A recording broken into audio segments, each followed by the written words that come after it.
Welcome to Tales of Hope, where every paw print counts. Animal tie in the house, spreading love, hear the sounds. Every week animal stories, rights and welfare in the mix. Step up, take action, we're giving animals a fix. Tales of Hope, raise your voice, make some noise. Change the game for every animal, girl and boy. One world, one fight, let's turn the page. A future for the voiceless, bring hope to center stage. Have you encountered any particular challenging or a heartbreaking rescue that changed your perspective? Okay. Because we are actually a neuter NGO, we don't really rescue. Again, your question? Sorry. No, don't worry. Have you ever encountered a particularly challenging situation or a heartbreaking situation where you rescue and that led to you to believe a different perspective sort of thing?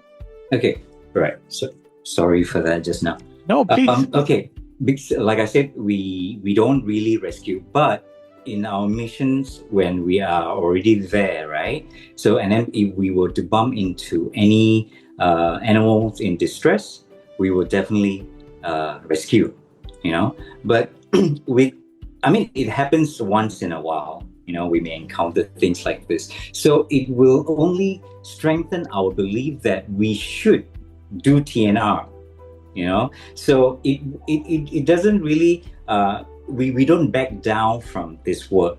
It only, like I said, it makes us want to neuter more so that we could stop the suffering of animals, so we don't have to rescue, like I said earlier.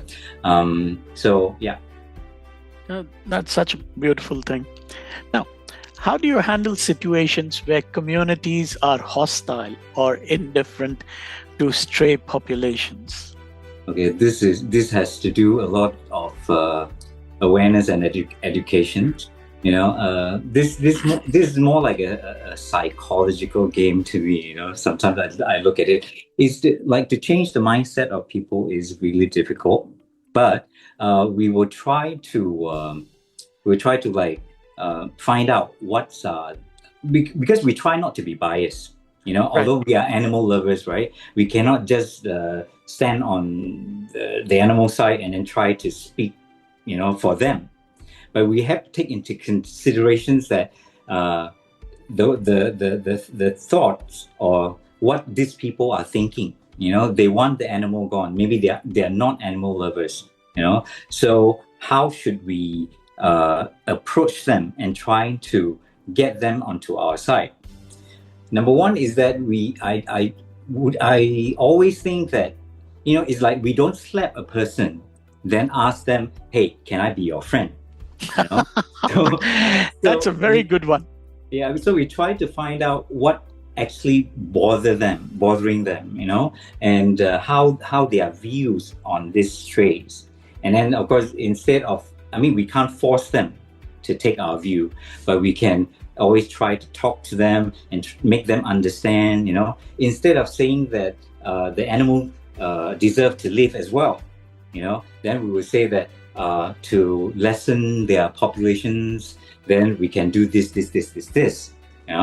and also we will, when we approach the authorities, of course we have to be diplomatic about it, and always and also we try to bring in allies, like introduce vets, like trying to show them what we have done, all the data that to show that TNR actually works. And also it can be like testimonies from feeders, so feeders are the publics as well, so their words may carry more weight, yeah.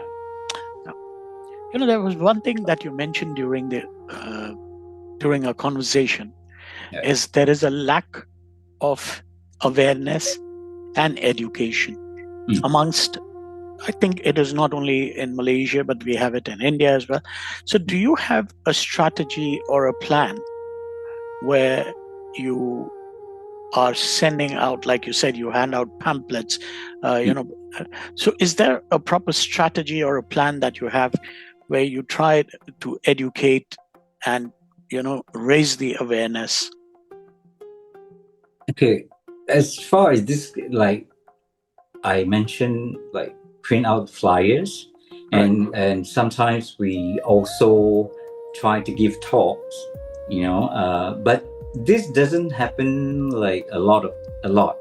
Only when we get invited by schools or universities, and we would respond to it definitely, because this is like a channel for us to educate people, to spread the awareness.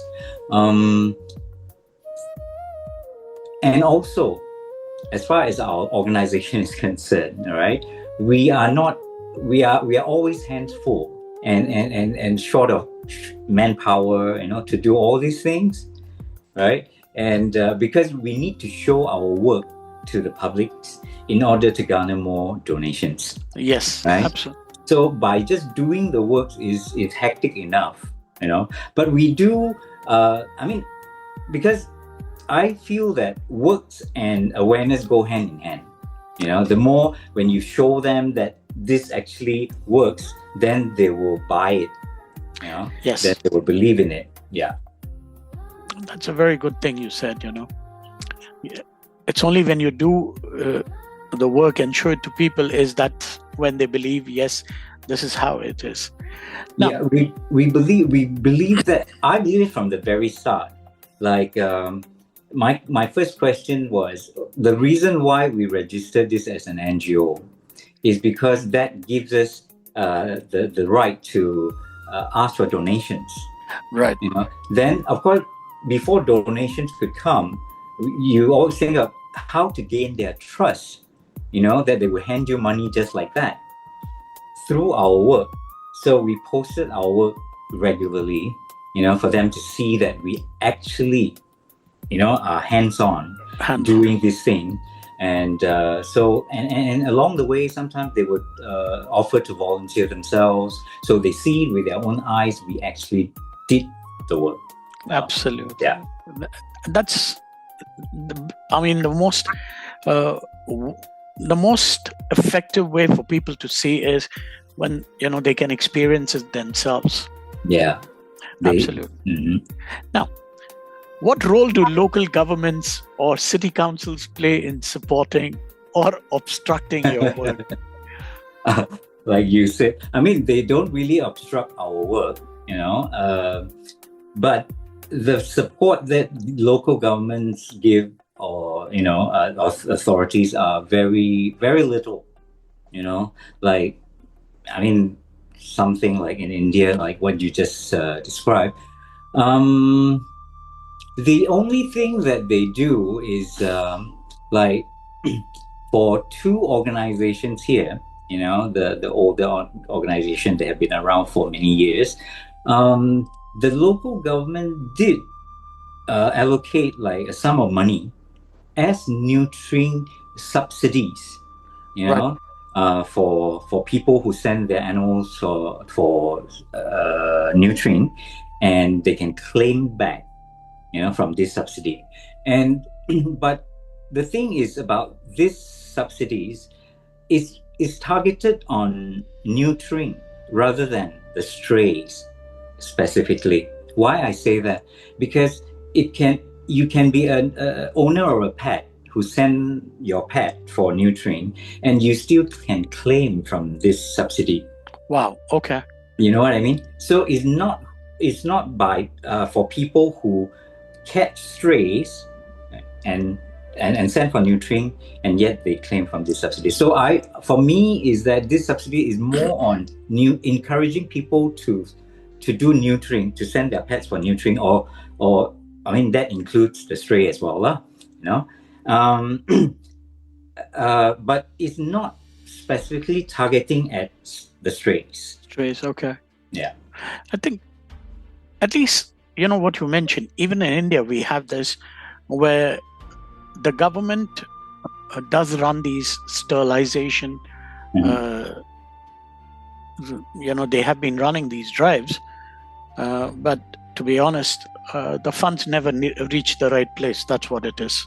Oh, okay. So I'm not going to get into details, but yes. So that is where I said, it is more of the feeders, especially in our country. It is the feeders who pay from their own pockets. And as I said, there are these certain NGOs that I know, they work at a seriously discounted rate. I mean, I'm talking, I'll give you a small example. When I got about, 4 or 5. Yeah, I got about 5 of these community dogs sterilized. And I paid from my pockets for everyone. Because one I got at a different place done, so starting with that one. But then I found out there is another NGO that is about 18 kilometers from where I am. And that NGO does it at a very cheaper discounted rate. Normally, I would give you how it works. If you take a dog to a doctor, a private vet, they would charge you anything between 7 to 20,000 rupees. Which is? Which, if you look at into US, we are talking about, say, at least a minimum of 200 USD. Well, that's quite pricey. Yeah, the private vets, I'm talking about private vets. Okay. Right. Now, if you take to an NGO, there are a couple of NGOs who are running it. Now, they charge you just about 1,500, anything between 1,500 to 3,000 rupees, which if you convert is hardly, we're talking about, let's say, just close to just about $25, $30. Well, yeah, that's doable.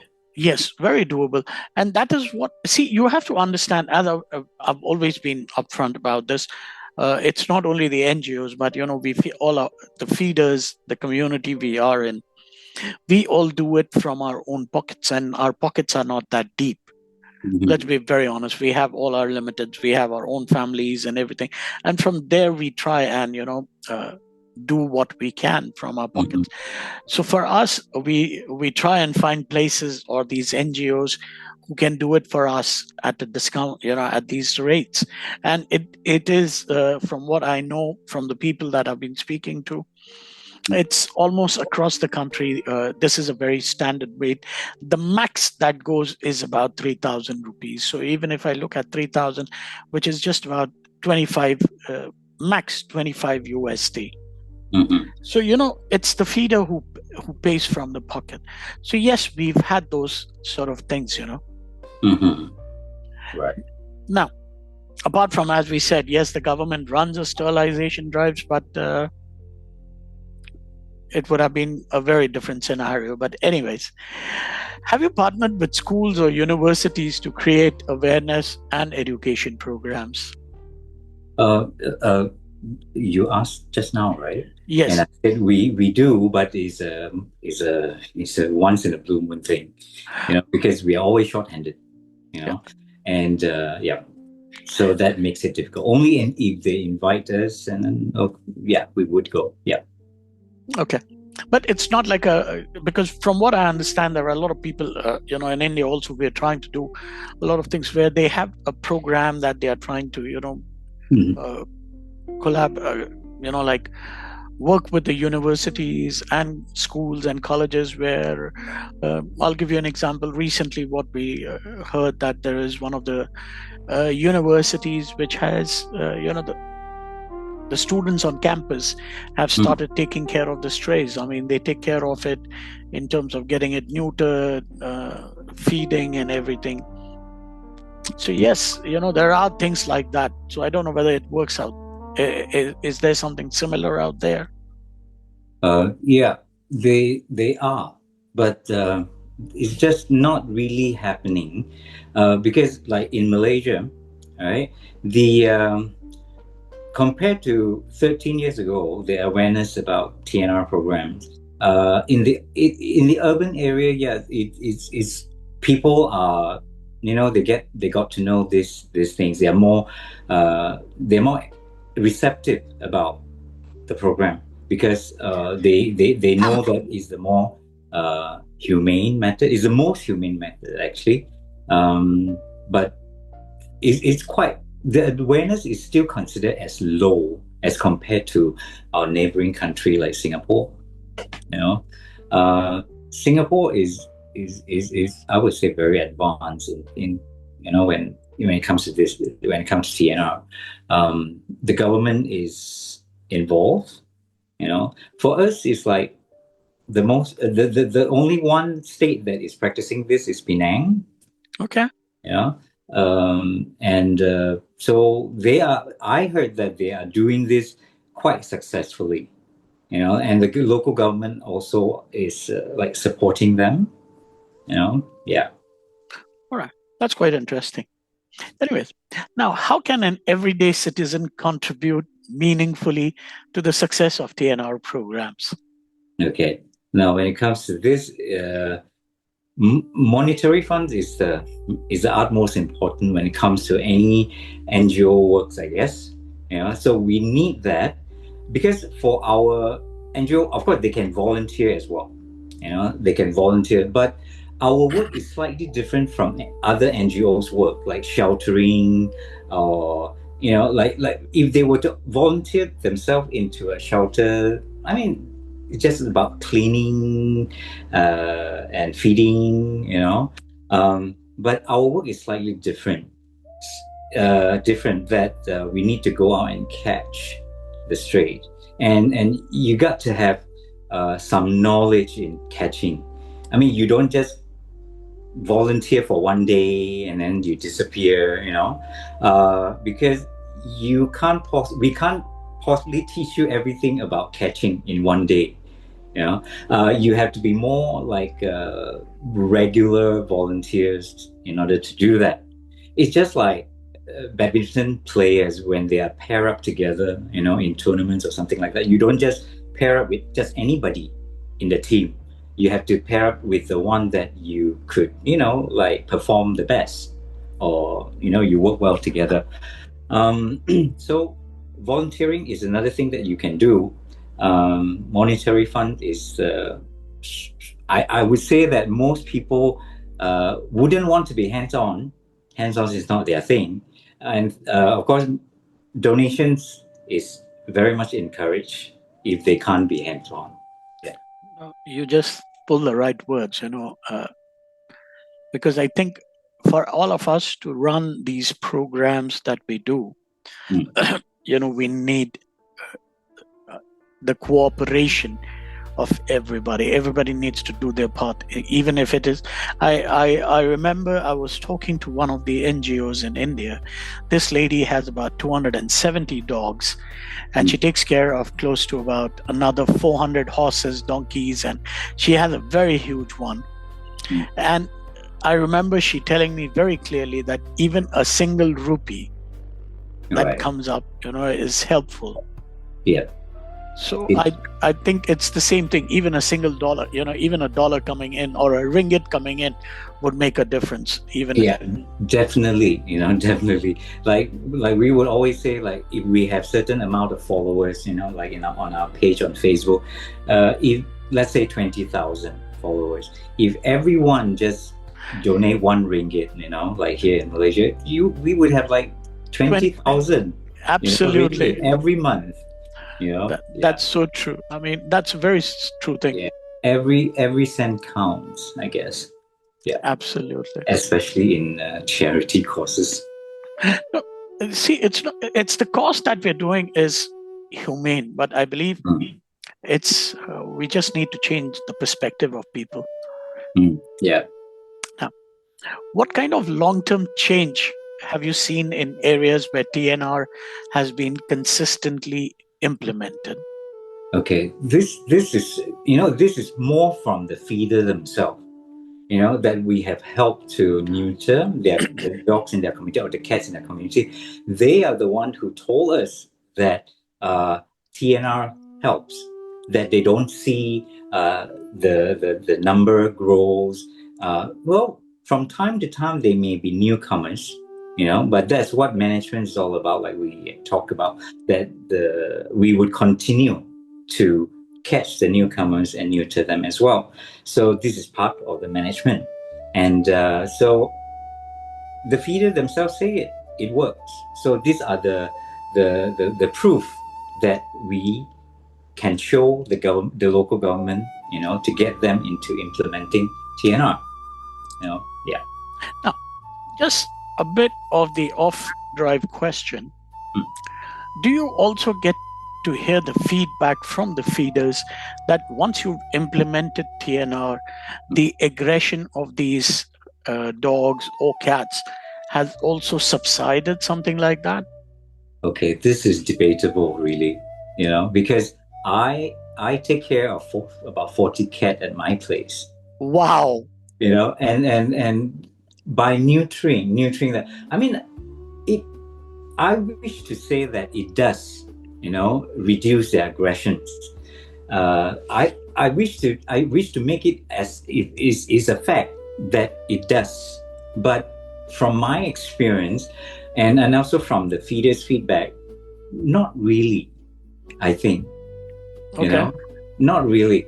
Those, especially males that are aggressive, after being neutered, practically they are the same. Wow. Okay. Now that's a new one for me. Right.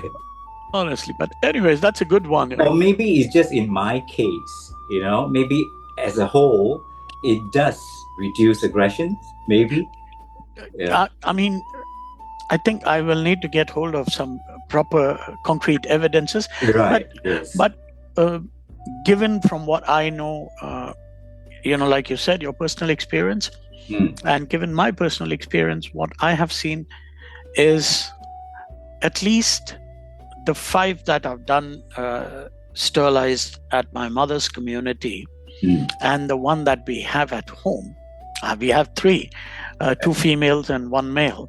But the male that we got neutered, we've seen a lot of aggression. His personality has changed from what we have seen, for the first year, the way he was, and for the last 3 years.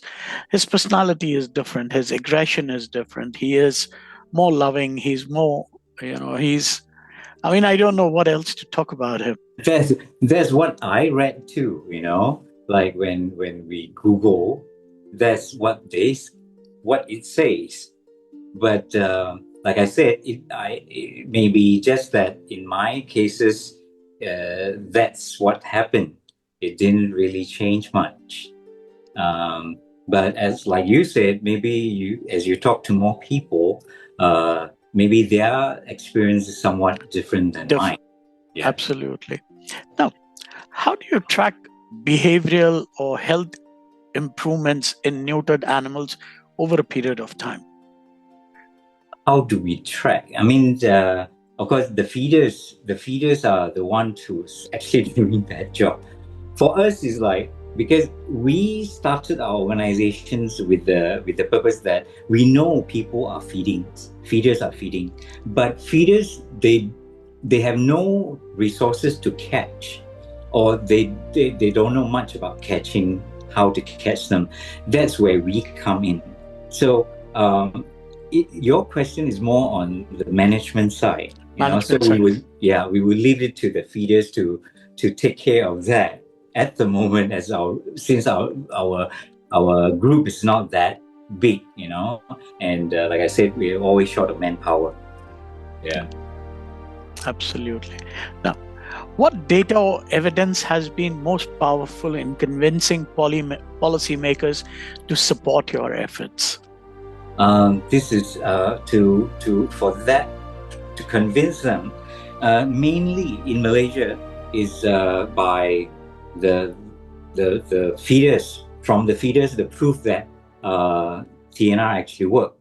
Of course, when they supported, the public supported, of course, the authority will also take into account that their words, is the proof that it actually worked. And also by, let's say, like in Penang, there has been like a rabies scare, so because TNR work does, for us, we do put vaccinations as our protocol. Right. So when people know about this, they also would take it as an add-on to ensure that there'll be no rabies outbreak, in future, yeah. So these are and also the data and the statistic from what we have done over the years. Over the years, to show them that this actually works. So there is no downside to TNR program. There's only good advantages. And also neutered animals, stray animals that are being cared for, by a community. Also, they don't roam around that frequent to search for food. So in terms of spreading disease, because their mobility is limited. Yes. Limited. So they don't spread disease that easily. Yes, so absolutely. These are the reasons that we can present to them in order to encourage them to implement TNR. Well, just off the record, does it really help? Or in the sense, do you see the policymakers' perspective change when you present all this to them? Okay. This is, from what we know, is that like last year in one of the states, all right, they started to do forums, and in asking the opinion or the view from different sectors of the community. The community. So and they get their feedback. Now, our thought is that if they don't have the intention to implement TNR, they wouldn't have done these forums. Absolutely. Right? Yeah. So this is what they have been doing to pave way for TNR. I hope with the data that they have collected, it will be more favorable to TNR, than not to. Yeah. Absolutely. Now, how does the Malaysian context for TNR compare with other countries in Southeast Asia? Okay. In Malaysia, like we talked before this, the government is not heavily involved in our work. They don't really support us. But in other countries, like as mentioned, Singapore, Singapore is very advanced when it comes to, because the government is involved in their work. Like in countries like Thailand, of course, Thailand's have run by NGOs as well, but it's also recognized in some parts, by the government. So they work kind of hand in hand. So the involvement of government maybe is heavier than here. Now, in Malaysia, as compared to other countries, one of the things is that, which I feel is it has to do with cultural and religion reason, that, as you know, Malaysia is an Islamic country. Yes. And Islam considered dog as haram. All right. So when that happens, so people, the Muslim they wouldn't have that much of compassion towards what is considered as haram, so they don't really speak for their rights, and they don't see culling them as something really cruel, to them, maybe they might think that is good, I'm getting rid of something which our religion consider it as haram. True.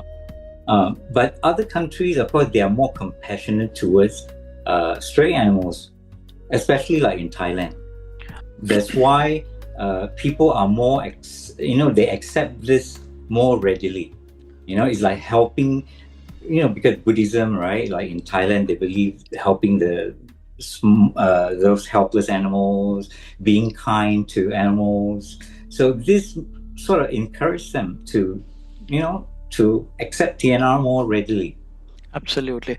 I mean, let's be very honest. We're not trying to put anybody or blame anybody. Yeah, I think we don't. it's a cultural difference. That's what I believe in. Because Yeah, every country has a different cultural belief, and we need to respect that as well. But still figure out a way where we can all coexist. Let's be very honest about it. yeah. Now, what ethical dilemmas, if any, do you face in balancing human safety, animal rights, and environment concern? Okay, like I said earlier, that we cannot be biased. Yes. So there's a lot of factors that we need to balance between, when we want to help the animal. I mean, we're talking about animal rights, we're talking about environmental safety. And I mean, people who are not really in favor of strays, they just want their safety to be taken care of, to be protected, So these are the balance that we have to weigh, trying to come up with the solutions that which is amicable to both parties. The challenges, like I said, between environmental safety and that dogs or cats have rights to live, their rights, so we all have to balance up between all these factors. So these are challenges that we normally face. Yeah. Now, coming to the end of the podcast, which I'll do that later. What is your dream future if TNR were scaled nationwide? What would Malaysia look like for its street animals? Of course, we try to, but I think maybe not in my lifetime. That a stray-free Malaysia. But other countries have achieved it, and I said, why not we? But maybe in years to come, maybe not in my lifetime. That would be a dream, so that there will be no sufferings of animals on the streets, and their welfare will be taken care of.